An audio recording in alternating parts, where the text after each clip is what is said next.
కాబట్టి శివుడు అన్నాడు గౌతమ మహర్షితో, అరుణాచలమునందు ప్రదక్షిణము గొప్పది. అరుణాచల ప్రవేశమునకు ముందు, అరుణాచల ప్రవేశము తరువాత అని జీవుడికి విభాగం చేస్తారు. అసలు వీడెప్పుడైనా అరుణాచలం వెళ్ళాడా చూస్తారు. అరుణాచలం వెళ్ళాడు, ఆ జీవుడి స్థాయి వేరు. అరుణాచలం వెళ్ళలేదు, ఆ జీవుడి స్థాయి వేరు. ఇప్పుడు అరుణాచల ప్రవేశం చేశాడు, గిరి ప్రదక్షిణం చెయ్యాలి, ఆ గిరికి ప్రదక్షిణం చెయ్యాలి తాను. ఆ కొండకి ప్రదక్షిణం అంటే శివుడికి ప్రదక్షిణమే. ప్రదక్షిణం అన్న మాటకు అర్థం మీరు బాగా గుర్తుపెట్టుకోవాలి. ఏ బిందువు దగ్గర మీరు బయలుదేరారో తిరిగి ఆ బిందువు దగ్గరికి వచ్చేయాలి. కుడి చేతి వైపుకి మీకు కొండ ఉండాలి, ఉండేటట్టుగా తిరిగి రావాలి. అలా తిరిగి వస్తే దానికి ప్రదక్షిణం అని పేరు. ఆయన అన్నాడు, కలియుగంలో ఈ అరుణాచల పర్వతం చుట్టూ ఎవరు ప్రదక్షిణం చేస్తారో వాళ్ళందరికీ కూడా 100 అశ్వమేధములు 100 వాజపేయములు చేసిన ఫలితం వేస్తారు. అశ్వమేధయాగం అసలు నిజానికి కలియుగంలో లేదు. కలియుగంలో అశ్వమేధయాగం సంకల్పం చెయ్యడానికి అధికారం లేదు, చెయ్యకూడదు. ఎందుకంటే నిషేధింపబడింది. అశ్వమేధయాగంతో సమానమైనటువంటిది ఒకటి ఉంది, అది చేస్తే అశ్వమేధయాగ ఫలితం ఇచ్చేస్తారు. వాడు అశ్వమేధయాగం చేశాడు అని ఫలితం ఇస్తారు. ఏదది? అనాథప్రేత సంస్కారం. అనాథప్రేతానికి సంస్కారం చేస్తే వాడు అశ్వమేధయాగం చేశాడు అని ఫలితం వేస్తారు. 100 అశ్వమేధయాగముల యొక్క ఫలితాన్ని గిరి ప్రదక్షిణం చేసిన వాళ్ళకి వేస్తానన్నాడు. 100 వాజపేయములు చేసినటువంటి ఫలితాన్ని గిరి ప్రదక్షిణం చేసిన వాళ్ళకి వేస్తానన్నాడు.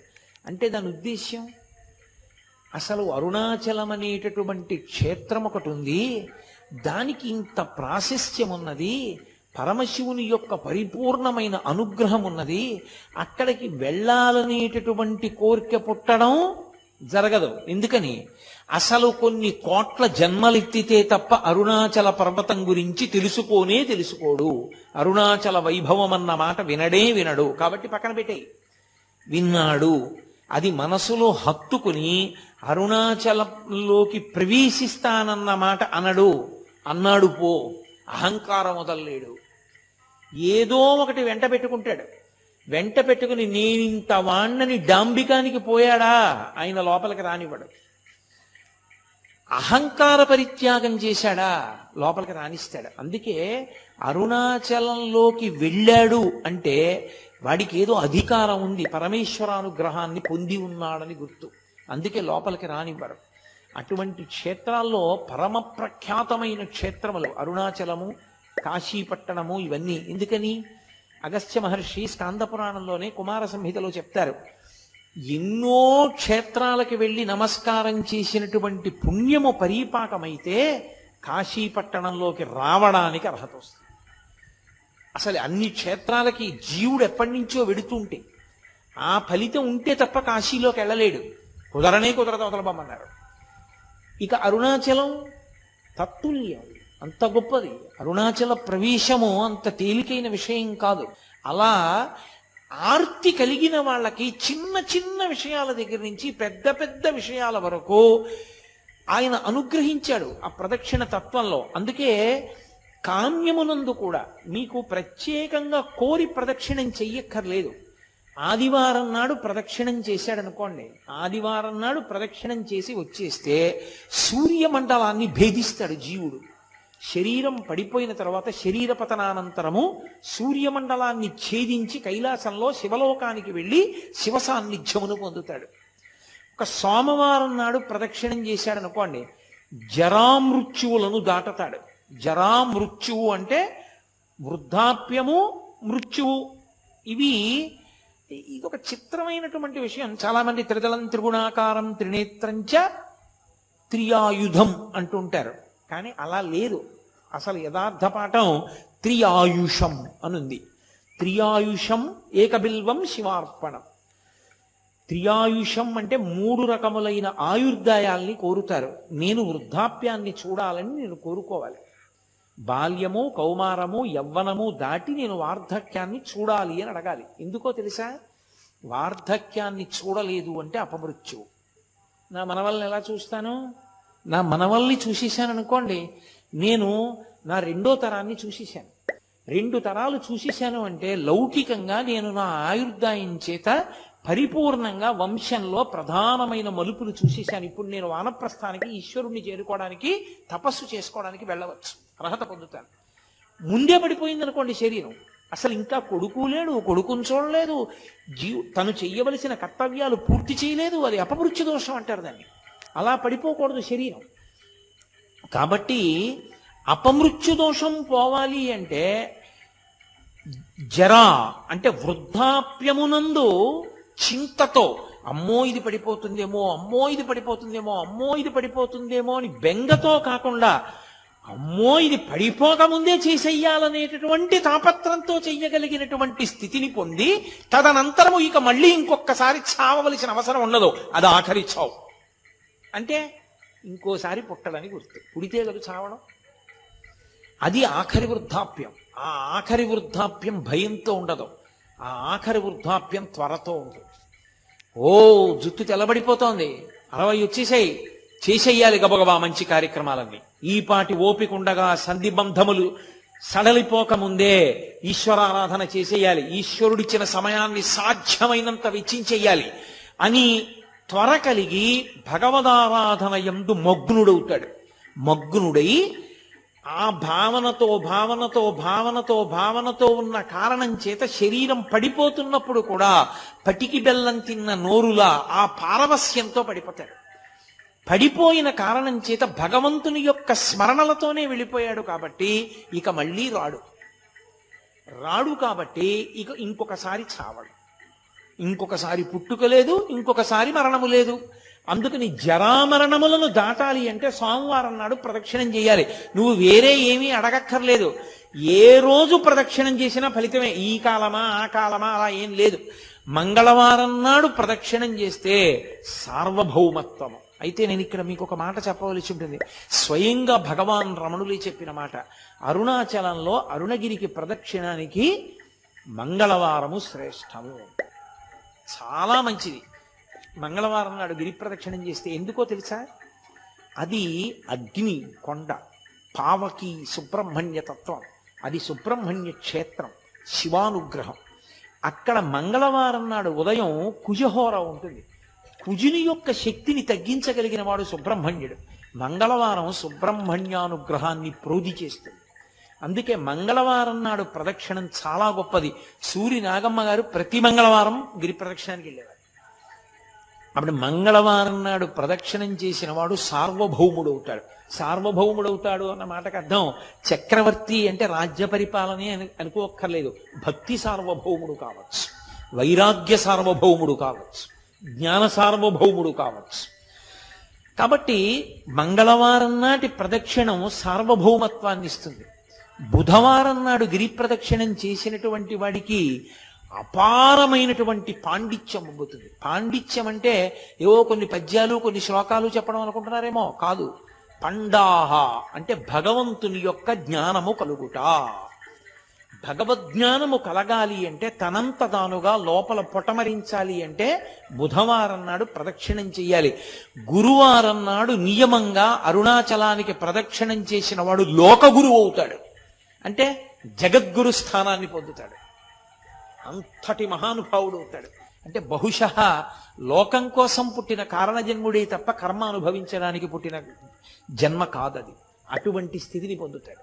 శంకర భగవత్పాదులు, ఒక చంద్రశేఖరేంద్ర సరస్వతి మహాస్వామి వారు, ఒక చంద్రశేఖర భారతీ మహాస్వామి వారు, నృసింహ భారతీ మహాస్వామి వారు, వీళ్ళందరినీ జగద్గురువులు అంటారు. ఆ జగద్గురు స్థానాన్ని అలంకరిస్తాడు. అది గురువారం నాడు జరిగేటటువంటి. ఇక శుక్రవారం నాడు అపార సంపత్తి, ఇహమునందు విశేషమైనటువంటి ఐశ్వర్యాన్ని పొంది అంత్యమునందు విష్ణుపథాన్ని పొందుతాడు. విష్ణుపథం అంటే వైకుంఠం, వైకుంఠాన్ని పొందుతాడు. అది శుక్రవార ప్రదక్షిణ. శుక్రవార ప్రదక్షిణంలో సంపత్తి అన్న మాట నేను వాడినప్పుడు ఎంత డబ్బు వస్తుందండి అని నన్ను అడక్కండి. సంపత్తి అన్న మాటకు అర్థం ఏమిటో తెలుసా? తృప్తి. నాకున్న దాంతో నేను తృప్తిగా ఉండడమే ఐశ్వర్యం. ఐశ్వర్యము అన్న మాటకు అర్థం ఏవో ఉంటే సంతోషం అయితే నీ జన్మలో సంతోషం అన్న మాటకు అర్థమే ఉండదు. ఎన్ని తెచ్చి నీ దగ్గర పెట్టినా నీకు ఇంకా లేనిదోటి ఉంది. నీకు ఏది ఉందో దాన్ని చూసుకుని మురిసిపోవడం నీకు అలవాటైతే నిన్ను మించిన ఐశ్వర్యవంతుడు ప్రపంచంలో లేడు. కౌపీనవంత కలు భాగ్యవంత అంటారు శంకరాచార్యుల వారు. గోచీ పెట్టుకున్నవాడంత ఐశ్వర్యవంతుడు ఎక్కడున్నాడన్నారు. అన్నీ వదిలి ఇది చాలని వాడు సంతోషంగా గోచీ పెట్టుకు తిరుగుతున్నాడు. ఇన్ని పట్టు పీతాంబరాలు కట్టుకున్నా ఏదో లేదని వీడు ఏడుస్తూనే ఉన్నాడు. అందుకే చక్రవర్తులు కూడా అన్నీ విడిచిపెట్టిన ఋషుల ఆశ్రమానికి వెళ్ళి కూర్చుని శాంతి పొందేవారు. వాళ్ళు అన్ని విడిచిపెట్టి శాంతి పొందారు. అన్ని ఉండి అశాంతిలో వీడుంటాడు. శాంతి ఐశ్వర్యం. అందుకే మనకి సనాతన ధర్మంలో ఏం చేసినా ఓం శాంతి శాంతి శాంతి అని పూర్తి చేస్తారు. శాంతిని మించిన పరమైశ్వర్యం, తృప్తిని మించిన పరమైశ్వర్యం లోకంలో ఇంకోటి లేదు. నాకు ఈశ్వరుడు ఇది ఇవ్వలేదని ఏడిచేవాళ్ళు చాలా మంది ఉంటారు. నాకు ఈశ్వరుడు ఏమివ్వలేదని అడిగేవాడు కోట్ల కోట్ల మందిలో ఒక్కడే ఉంటాడు. అలా అడగగలగాలి అంటే వాడు నిత్యతృప్తుడై ఉండాలి. వాడు బ్రాహ్మణుడు. వాణ్ణి మించిన బ్రాహ్మణుడు లేడు. అందుకే వ్యాసుడు దేవి భాగవతం చెప్తూ పరమేశ్వరుడు కూడా ఎవరి పాదములకు నమస్కరిస్తాడని అడిగాడు. అడిగి సంతోషోహి ద్విజన్మనాం, నాకిది కావాలన్న కోరిక మనసులో లేకుండా, ఎప్పుడు నాకు అసలు ఏం లేదన్న దాని మీద దృష్టి లేకుండా, నాకు ఈశ్వరుడు ఏమివ్వలేదని మురిసిపోయేవాడు ఎవడున్నాడో అటువంటి బ్రాహ్మణుడి పాదములు కడిగి ఆయన పాదములకు నేను నమస్కారం చేస్తానన్నాడు పరమేశ్వరుడు. కాబట్టి యతీనాం భూషణం జ్ఞానం సంతోషోహి ద్విజన్మనాం ఉద్యమం శత్రుహననం భూషణం భూతిమిచ్చతాం అన్నాడు ఆయన. కాబట్టి అది ఐశ్వర్యం అంటే. కాబట్టి ఇహమునందు సంపత్తి, విష్ణు పథమునందు స్థానము. శుక్రవారం నాడు ఆ గిరికి ప్రదక్షిణం. అలాగే శనివారం నాడు చేస్తే గ్రహపీడా విముక్తి. మీరు ఒక్క మాట చాలా జాగ్రత్తగా జ్ఞాపకం పెట్టుకోవాలి. గ్రహపీడా విముక్తి అన్న మాటకు అర్థం ఏమిటో తెలుసా అండి? ఆ గ్రహం మిమ్మల్ని బాధించడం మానేస్తుంది అని కాదు. మరి ఇంకెందుకండి గ్రహపీడా విముక్తి అని మీరు నన్ను అడగచ్చు. గ్రహములకు ఈశ్వరత్వము లేదు. గ్రహములకు ఈశ్వరత్వం లేదు. అందుకే నేను మీతో ఒక మాట చెప్తాను. ఒక దేవాలయంలో అనేకమైన దేవతామూర్తులు, నవగ్రహ మంటపం, గోపూజ జరుగుతున్నాయి అనుకోండి. మీరు ఏదైనా మరిచిపోవచ్చేమో కానీ గోవుకి ప్రదక్షిణం చేయకుండా మీరు వెళ్ళకూడదు. ఒక దేవాలయానికి ఎదురుగుండా ఒక ఆవు మేస్తోంది అనుకోండి, మీరు గుళ్ళోకి వెళ్ళడం ముఖ్యమా, ఆ గోవుకి ప్రదక్షిణం చేయడం ముఖ్యమా అంటే గుళ్ళోకి వెళ్ళడం కన్నా గో ప్రదక్షిణం ముఖ్యం. మీరు గుళ్ళోకి వెళ్ళి గోవును వదిలేసి వెళ్ళారనుకోండి, ఈశ్వరుడు కూడా అనుగ్రహించారు. గో ప్రదక్షిణమే గొప్పది. దిలీప చక్రవర్తి వృత్తాంతం లేదు? గోవును దాటిడితే ఏమయ్యాడు? గోవుకి ప్రదక్షిణం చెయ్యాలి. నవగ్రహ మంటపానికి ప్రదక్షిణం వదిలేశారనుకోండి, ఉపద్రవం రాదు. ఎందుకో తెలుసా? గ్రహములకు ఈశ్వరత్వము లేదు. కొంతమంది పొరపాటున శనీశ్వరుడు అంటుంటారు. శనీశ్వరుడు అన్న మాట లేదు. శనైశ్చరుడు. శనైహి చరహ. మెల్లగా మెల్లగా నడుస్తాడు ఆయన. అందుకని ఆయనకి శనైశ్చరుడు తప్ప శనీశ్వరుడు లేదు. అసలు గ్రహములకు ఈశ్వరత్వము లేదు. ఈశ్వరత్వము లేదు అన్న మాటకు అర్థం ఏంటో తెలుసా? ఆయన గుమాస్తాయే కానీ అధికారి కాడు. గుమాస్తా గారు వద్దు, ఈయనకి 2 ఎకరాల పొలం ఇవ్వకూడదు అని రాశాడు. కలెక్టర్ గారు ఫైన్ చూసి అక్కర్లేదు, ఇతనికి ఇవ్వచ్చు, పేదవాడు పాపం, ఇతనికి ఇవ్వడానికి తగిన కారణాలు నాకు కనపడుతున్నాయి కాబట్టి 2 ఎకరాలు ఫలానా చోటు ఇతనికి ఇవ్వండి అని రాశాడు. గుమాస్తా మాట నెగ్గుతుందా? గ్రహబాధ విముక్తి అన్న మాటకు అర్థం ఏమిటో తెలుసా? గ్రహముల యొక్క పీడ కింది స్థాయికి వెళ్ళిపోతుంది. ఈశ్వరుడు పిలిచి అంటాడు, వాడిని నువ్వు బాధ పెట్టడానికి వీలు లేదు. ఇప్పుడు పాము కరవాలి వాడిని చీమ కరుస్తుంది. అంటే గ్రహం ఈశ్వరుడి మాటని బట్టి బాధించడంలో కింది స్థాయికి వెళ్ళిపోతుంది. అప్పుడు అసలు మిమ్మల్ని బాధించినట్టు ఉండదు. పాము కరిస్తే పడినటువంటి బాధ వలన పోవలసిన పాపం చీమ కరిచిన బాధని పాము కరిచిన బాధతో సరిపెట్టి పోగొడతారు. కొంతమందిని చూడండి, కారాగారంలోంచి సత్ప్రవర్తన వలన విడుదల చేసేసామంటారు. మనం ఎన్నుకున్న ప్రభుత్వానికి అంత అధికారం ఉంటే పరమేశ్వరుడికి గ్రహములను ఆదేశించడానికి అధికారం ఉండదని మీరు ఎలా అనుకుంటున్నారు? అది గ్రహపీడా విముక్తి అంటారు దాన్ని. అది శనివార ప్రదక్షిణం చేత కలుగుతుంది. కాబట్టి అసలు అరుణాచలానికి వెళ్ళి గిరి ప్రదక్షిణం చేసినటువంటి వాడికి పరమశివుడు గౌతమ మహర్షితో చెప్పిన మాట ఏమిటో తెలుసా? వాడికి ఆయనము, రోజు, ఋతువు, తిథి, నక్షత్రము, వారముతో సంబంధము లేదు ఎప్పుడైనా సరే.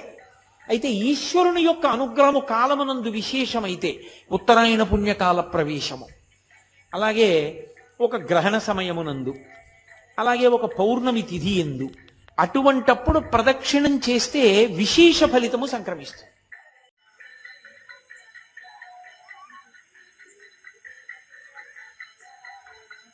గురువుని భగవత్ స్వరూపంగా త్రిమూర్తుల ప్రతిరూపంగా ఆరాధించే మహోన్నత సంస్కృతి గల దేశం మనది. మన దేశంలో గురుస్థానానికి ఉన్న ప్రాధాన్యం ప్రపంచంలో మరే దేశంలోనూ లేదు. బహుశా అందుకే ప్రపంచంలో ఎక్కడా లేనంత అధిక సంఖ్యలో వివిధ రకాలైన గురువులు మన దేశంలోనే ఉద్భవిస్తున్నారు. నేటి సమాజంలో ఆవిర్భవిస్తున్న ఆధ్యాత్మిక గురువులు ఎన్నో వినూన్నత ప్రయోగాలు చేస్తున్నారు. వివిధ ప్రక్రియలను సృష్టిస్తున్నారు, అనేక పద్ధతులను ప్రవేశపెడుతున్నారు. అందువల్ల చాలా మంది ఏ గురువును ఆశ్రయించాలో, ఏ మార్గాన్ని అనుసరించాలో తెలియక సందిగ్ధత అవస్థలో కొట్టుమిట్టాడుతున్నారు. నిజమైన గురువును గుర్తించడం ఎలాగో తెలియక సతమతమవుతూ ఉన్నారు. ఆదిశంకరాచార్యులు ఎలాంటి లక్షణాలున్న గురువును ఆశ్రయించాలో వివరిస్తూ శాస్త్రపరంగతుడు, పాపరహితుడు, వాంఛరహితుడు, దయాసాగరుడు అయిన గురువును ఆశ్రయించాలి అని పేర్కొన్నారు. అయితే ఈ లక్షణాలున్న గురువు లభించటం అంత సులభమైన విషయం కాదు. నేటి సమాజంలో ఎన్నో రకాలైన గురువులు ఉన్నారు. భక్తులు కూడా వారి వారి అభిరుచులు, అభిప్రాయాలు, స్వభావాలను అనుసరించే ఆయా గురువులను ఆశ్రయిస్తున్నారు.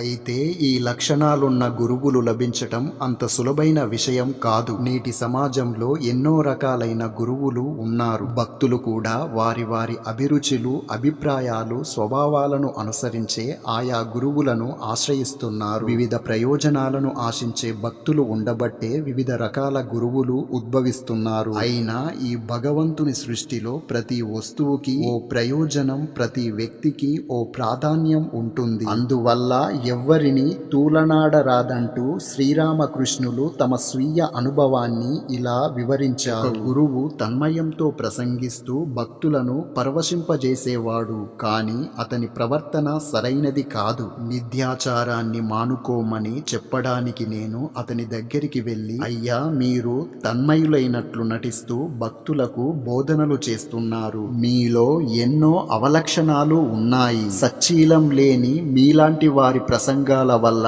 ప్రయోజనమేమిటి అని ప్రశ్నించాను. అప్పుడు ఆ బోధకుడు తనని తాను సమర్థించుకుంటూ, స్వామి, చీపురు చాలా అల్ప వస్తువు అయినప్పటికీ అది దుమ్ము ధూళిని చిమ్మి పరిసరాలను పరిశుభ్రంగా ఉంచుతుంది కదా అని బదులిచ్చాడు. అతని సమాధానం విన్న తర్వాత ఈ సృష్టిలో ప్రతి ఒక్కరి వల్ల ఏదో ప్రయోజనం ఉంటుందని, అందువల్ల ఎవ్వరినీ నిందించకూడదని నిర్ణయించుకున్నాను. భగవాన్ శ్రీరామకృష్ణులు ముఖ్యంగా గురువులను బాధ గురువులు, బోధ గురువులు అని 2 తరగతులుగా విభజించారు. ఇతరుల వల్ల ప్రయోజనం పొందుతూ తమ బాధలను తీర్చుకునేవారు బాధ గురువులు. తమ బాధలను తీర్చుకోవటంతో పాటు ఇతరుల బాధలను తీర్చేవారు బోధ గురువులు. ఇక ఇతరుల తాపాలను తీర్చడం కోసం, వారిని ఉద్ధరించటం కోసం తమ జీవిత సర్వస్వాన్ని త్యాగం చేసేవారు పరమ గురువులు. అలాంటి పరమ గురువుల కోవకు చెందిన వారు భగవాన్ శ్రీరామకృష్ణ పరమహంస. స్వామి వివేకానంద అమెరికాలో నా గురుదేవుడు అనే అంశంపై ప్రసంగిస్తూ తన గురుదేవులకు మానవాళి పట్ల గల ప్రేమను ఇలా శ్లాఘించారు. శ్రీరామకృష్ణుల వద్దకు నిరంతరం జనం వస్తూ ఉండేవారు.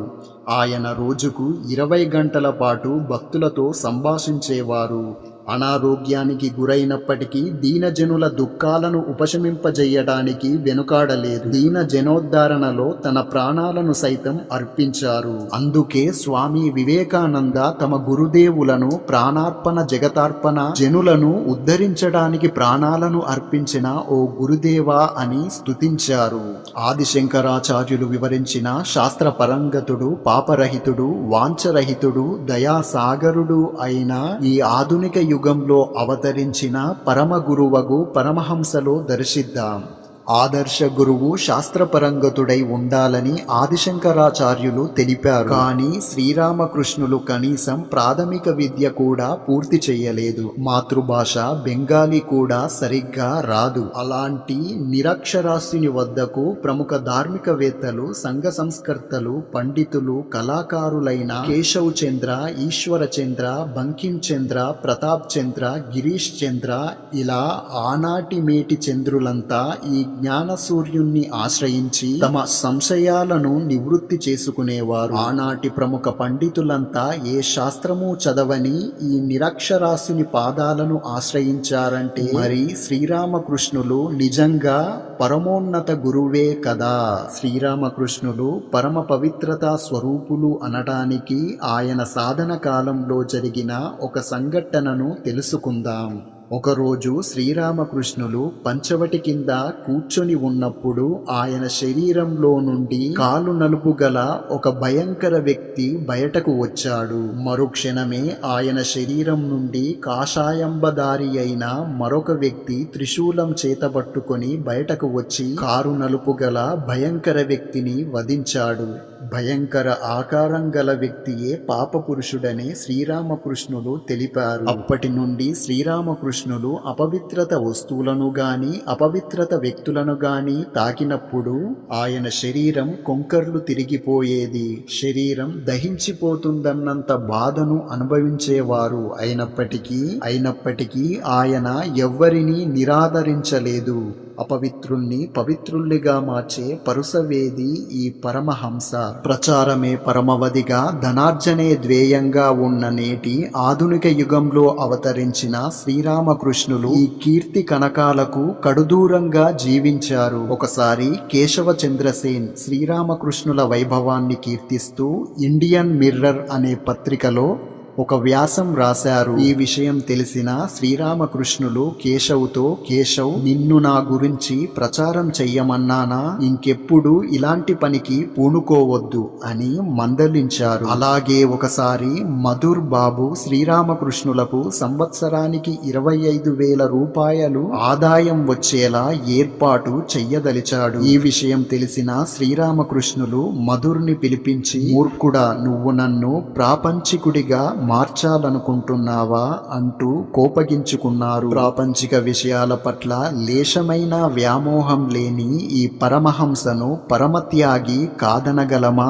హంస పాలను నీళ్లను వేరు చేసి కేవలం పాలను మాత్రమే స్వీకరిస్తుంది. అయితే ఈ పరమహంసకు పవిత్రులకు పతితులకు మధ్య భేదం తెలిసినప్పటికీ నరేంద్ర, రాకాల్, నాగ మహేష్, మాస్టర్ మహాశయ్ లాంటి పవిత్రులనే కాదు, గిరీష్ చంద్ర, కాళీపద, వినోది లాంటి పతితులను కూడా ఆదరించారు. పవిత్రులను పతితులను ఉద్ధరించిన ఈ పరమహంసను దయాసింధువు అనటంలో అతిశయోక్తి లేదు కదా. అయితే శ్రోత్రియుడు, పాపనాత్ముడు, వాంఛనారహితుడు, దయాసాగరుడు అయిన పరమహంస లాంటి పరమగురువు ఈ ఆధునిక యుగంలో లభించటం సాధ్యమా అనే సందేహం వస్తుంది. నిజమైన ఆధ్యాత్మిక జిజ్ఞాస గలవారికి, ఆధ్యాత్మిక పదంలో పురోగతి సాధించాలనుకునే వారికి, భగవద్ దర్శనం కోసం పరితపించే వారికి పరమ గురువుల ఆశ్రయం తప్పక లభిస్తుంది. అందుకు శ్రీరామకృష్ణుల జీవితమే నిదర్శనం. నిరంతరం భగవద్ దర్శనం కోసం పరితపించే శ్రీరామకృష్ణుల వద్దకు భైరవి బ్రాహ్మణి, తోతాపురి లాంటి గురువులే స్వయంగా వచ్చి ఆయన సాధనలో సహాయపడ్డారు. మనకు ఆదర్శ గురువు లభించలేదంటే మనలో ఇంకా ప్రాపంచిక వాంఛలు పూర్తిగా తొలగలేదని, భగవంతుణ్ణి పొందాలనుకునే తపన ఇంకా తీవ్రతరం కాలేదని అర్థం. కాబట్టి బాహ్య పరిస్థితులను, వ్యక్తులను నిందించటంలో ప్రయోజనం లేదు. అందువల్ల ఇప్పుడు మనమంతా ఆదర్శ గురువు అన్వేషణలో ప్రపంచమంతా తిరగడం కన్నా మన మనోక్షేత్రాన్ని కల్మషారాహిత్యంగా చెయ్యటానికి ప్రయత్నించడమే మనం చేయాల్సిన సాధన. అందుకు శ్రీరామకృష్ణుల జీవితం భగవంతుణ్ణి ప్రత్యక్షంగా దర్శింపజేస్తుంది. అందుకు శ్రీరామకృష్ణుల జీవితం భగవంతుణ్ణి ప్రత్యక్షంగా దర్శింపజేస్తుంది అన్న మహాత్మా గాంధీ అనుభవపూర్వక సూచనను అక్షరాలా పాటించటం ఉత్తమం. కాబట్టి మనం నిరంతరం పరమహంస లీలా విశేషాల చింతనలో జీవితాన్ని గడపటం అలవర్చుకుంటే మనస్సు పరిశుద్ధమవుతుంది. అప్పుడు పరమగురువైన ఆ పరమహంసయే ప్రత్యక్షంగా వచ్చి మనల్ని తరింపజేస్తారు. శుద్ధ భక్తియే సారం, మిగిలినదంతా వ్యర్థం. ఒక్క భగవంతుడినే కోరుకుంటాను, మరేమీ వద్దు. ఈ విధమైన కోరికను శ్రీరామకృష్ణులు కోరిక కాదన్నారు. వ్యక్తిగత లాభాలను కోరుకునే భక్తి కామనాయుతం. దీని ద్వారా కోరుకున్నది త్వరగా సిద్ధిస్తుంది. కానీ భగవన్ లాభానికి దీర్ఘకాలం వేచి ఉండాలి. యాచకుడు ఏదైనా వస్తువును యాచిస్తే గృహ యాజమాని ఇంట్లో ఎవరి చేతినో అది పంపిస్తాడు, స్వయంగా రాడు. నేను యాజమానిని కలవడానికి వచ్చాను, ఏమీ ఆశించి రాలేదు అంటే ఆ కామనాశూన్యమైన వేడుకోలు విని యాజమాని వస్తాడు, పలకరిస్తాడు. అదేవిధంగా భక్తుడు ఏదైనా కోరుకుంటే భగవంతుడు అది ప్రసాదిస్తాడు, కానీ దర్శనమియ్యడు. కానీ భగవంతుణ్ణి మాత్రమే కోరుకుంటే ఆయన ప్రత్యక్షమవుతాడు.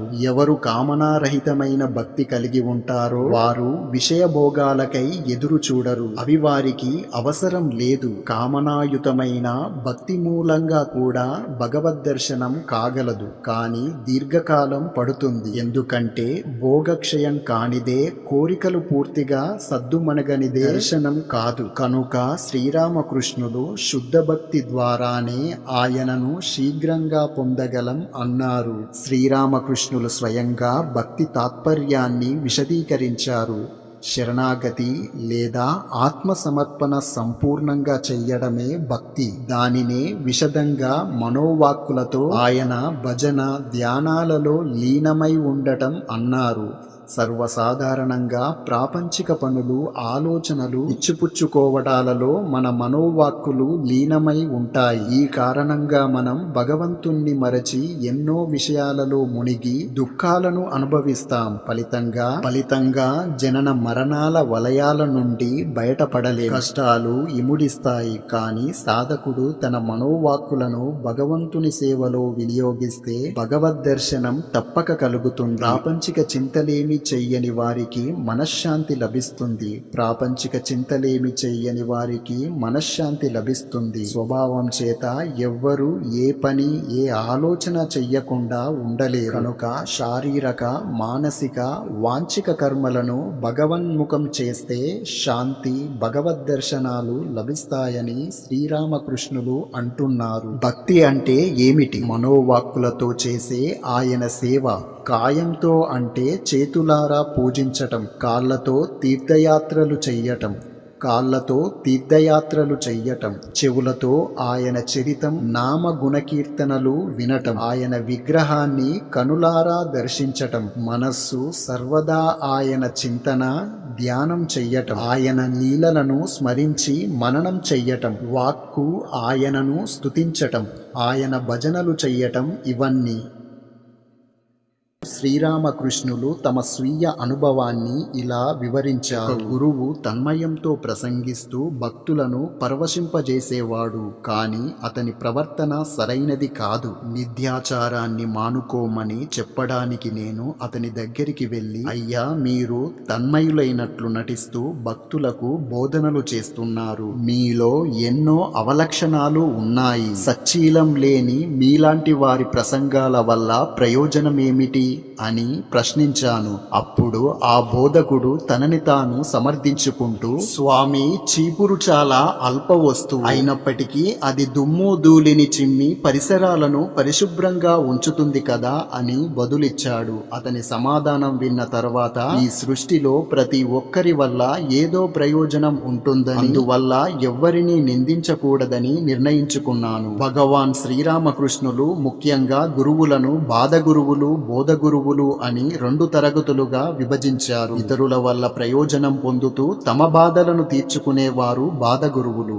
తమ బాధలను తీర్చుకోవటంతో పాటు ఇతరుల బాధలను తీర్చేవారు బోధగురువులు. ఇక ఇతరుల తాపాలను తీర్చడం కోసం, వారిని ఉద్ధరించటం కోసం తమ జీవిత సర్వస్వాన్ని త్యాగం చేసేవారు పరమగురువులు.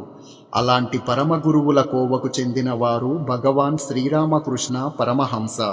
స్వామి వివేకానంద అమెరికాలో నా గురుదేవుడు అనే అంశంపై ప్రసంగిస్తూ తన గురుదేవులకు మానవాళి పట్ల గల ప్రేమను ఇలా శ్లాఘించారు. శ్రీరామకృష్ణుల వద్దకు నిరంతరం జనం వస్తూ ఉండేవారు.